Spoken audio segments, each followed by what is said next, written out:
উপর বেস করে নিজেকে বেটার বলা, অন্যকে ডাউনগ্রেড করা হচ্ছে আত-তালিব আল-আসল। বুঝতে পারছো?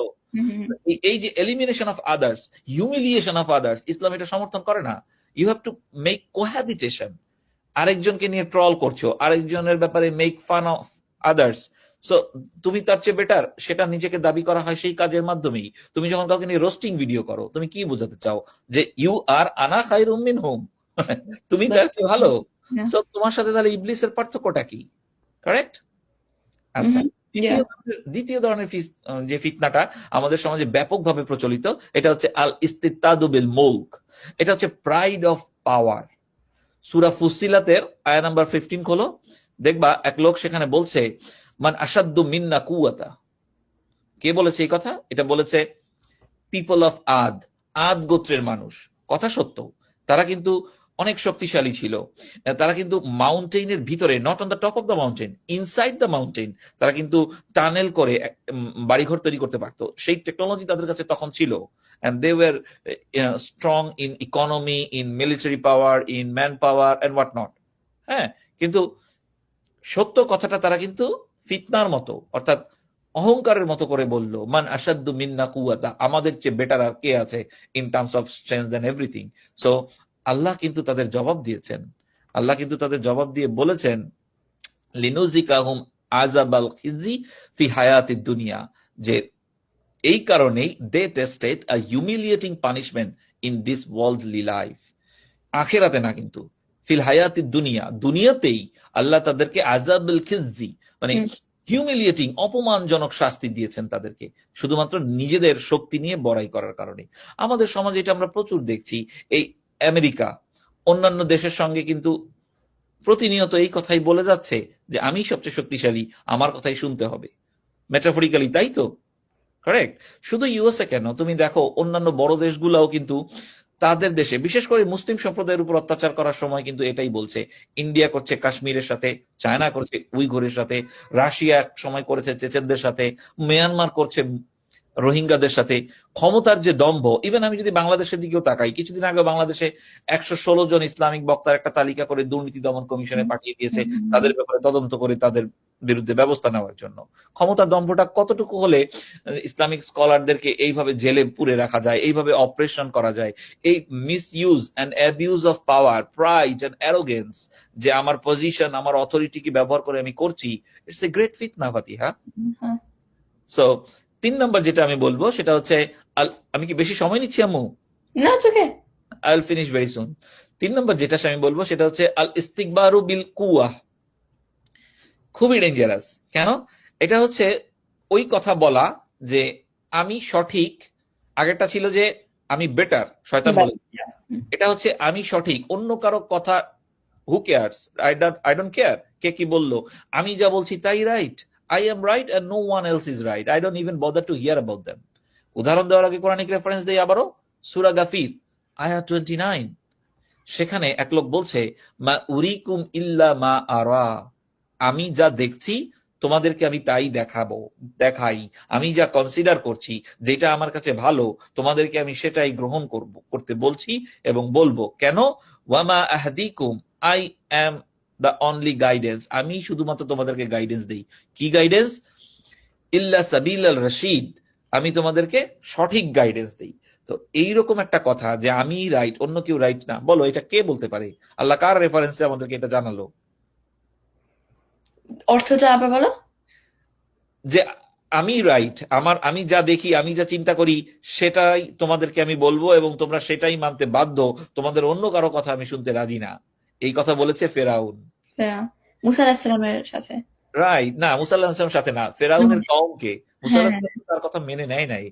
ফেরাউনের যারা অনুসারী ছিল, ফেরাউনের অনুসারীদেরকে ফেরাউন এই কথা বলেছিল যে মা উরিকুম ইল্লা মা আরা, consider what I am considering, look upon what I am looking to, listen to what I am telling you. বুঝছো? So এই হচ্ছে একটা বড় ফিতনা আমাদের সমাজে এখন। আমি উদাহরণটা দিব, কিন্তু এইটার জবাবে আল্লাহ কি করেছেন তা তো আমরা জানি, যে ফেরাউনের বংশধরদের সঙ্গে আল্লাহ কি করেছেন। এই সূরাতেই, সূরা গাফিরে আয়া 45 খুললে পেয়ে যাবা।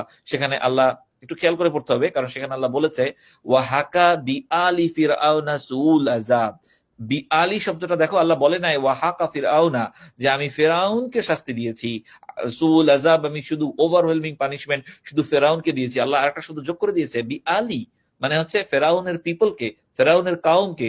অর্থাৎ আমি যদি আমার ফলোয়ারদের এই কথা বলি যে I am the only right person, তাহলে শাস্তিটা শুধু আমার উপরে না, আমার ফলোয়ারদের উপরেও, বিআলি। বুঝতে পারছো? জি। সো এই জিনিসটা আমরা আমাদের সমাজে তো প্রচুর দেখি। ইভেন আমাদের সমাজে আমরা ওই বিভিন্ন জায়গায় বলতে শুনি, বিভিন্ন মতবাদের অনুসারীদের বলতে শুনি, যেমন যারা হয়তো মাঝহাবি না, মাঝহাব অনুসরণ করে না, তারা বলছে তারাই রাইট, যারা মাঝহাব অনুসরণ করে দে আর রং। সো মাঝহাব অনুসরণ করে না এমন নেতাদের কথাটাই হচ্ছে যে তাদের কথাটাই রাইট, আর যারা মাঝহাব অনুসরণ করে তারা রং। সো এই যে এই কথাটা যে আমি রাইট, আবার শুধু মাযহাব দিয়ে উদাহরণটা দিব কেন, যে কোনো কিছু দিয়ে দেওয়া যায়। মাযহাব ছাড়াও তো আমাদের মধ্যে অনেক গ্রুপিং আছে। আমরা নিজেদের ওই সূরা হাজ আয়াত 78 এ আল্লাহ তাআলা আমাদেরকে যে মুসলিম পরিচয় দিয়েছেন এইটাতে সন্তুষ্ট না, আমরা আরো অনেক বেশি অ্যাডেড পালক যোগ করেছি র‍্যাঙ্কের মতো। আমরা কেউ নিজেদেরকে বলতে পছন্দ করি যে আমরা কি বলবো আহলে সুন্নাহ ওয়াল জামা, কেউ নিজেদেরকে বলতে পছন্দ করি আমরা সালাফি, কেউ নিজেদেরকে বলতে পছন্দ করি অন্য অন্য কিছু, মানে সো মেনি স্মল গ্রুপস। অথচ আল্লাহ বলেছে যে আমাদের নাম হচ্ছে মুসলিম, তিনি আমাদের নাম মুসলিম রেখেছেন, পরিষ্কার কোরআনের আয়াত। সো ফিরে আসি এই ফিতনার কথাটাই, যে ফেরাউনের মতো করে আমরা বলতে চাই না মা উরিকুম ইল্লা মা আরা, আমার কথাটাই রাইট, আমি ছাড়া সবাই রং, বলতে চাই না। আমি বলতে চাই না, বা আমরা আমাদের বলা উচিত না ওয়া মা আহাদিকুম, যে we are the only guidance of true path ইল্লা সাবিলার রাশিদ, এটা আমাদের বলা ঠিক না। তাহলে আমাদের এবং আমাদের ফলোয়ারদের ওয়াহাকা বি আলি ফিরাউন, ওই ফেরাউন এবং তার সম্প্রদায়কে আল্লাহ যে সিভিয়ার পানিশমেন্ট দিয়েছেন আমাদেরকেও সেটা দিবে। হ্যাঁ, ওকে।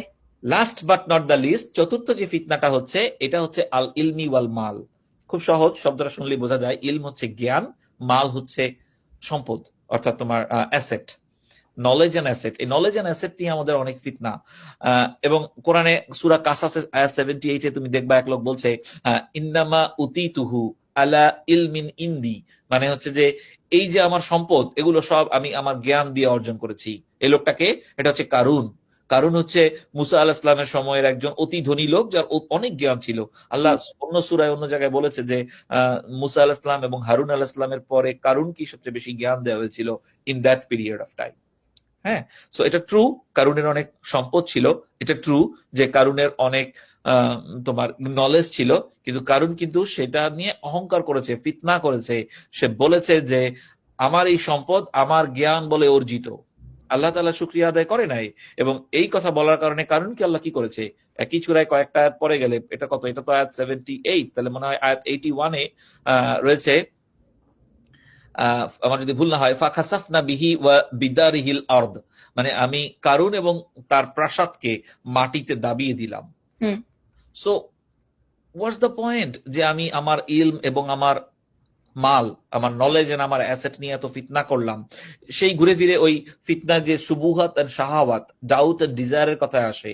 হ্যাঁ, আমার অধীনে থাকা চিলড্রেন, ওমেন, আমার ব্র্যান্ডেড কার, আমার অ্যাসেটস, এগুলো নিয়ে আসলে সমাজে এত বেশি ফিতনা, নলেজ নিয়ে ফিতনা, গ্রুপিং নিয়ে ফিতনা, এই চারটা ধাপে এক এক করে সবই তো কভার করলাম। সো রাসূল পাক সাল্লাল্লাহু আলাইহি ওয়াসাল্লাম কিন্তু বলেছেন যে তার পরবর্তী জেনারেশনের মধ্যে একের পর এক ক্রমাগত ফিতনা আসতে থাকবে। আমি এই সংক্ষিপ্ত পরিসরে সব আলোচনা করে শেষ করতে পারবো না, কিন্তু আমি মনে করি এই অনুষ্ঠান যারা দেখবেন, আমরা ফিতনাকে নিজেদের টেস্ট হিসেবে নিব, টেম্পটেশন, ট্রায়ালস, ট্রিবুলেশনস হিসেবে নিব, এবং ফিতনা এড়িয়ে কাটা বেছানো পথে কি করে আমি কাটা এড়িয়ে এগিয়ে যাব, দ্যাট উইল প্রুভ মাই তাকওয়া।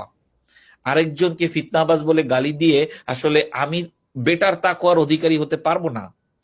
আমি যদি মনে করি সামওয়ান ইজ ক্রিয়েটিং ফিতনা, তাহলে আমার তার কাছে দাওয়াত পৌঁছাতে হবে এবং নিজে সেই ফিতনা থেকে বিরত থাকতে হবে। And before everything we should know what ফিতনা ইজ অল অ্যাবাউট।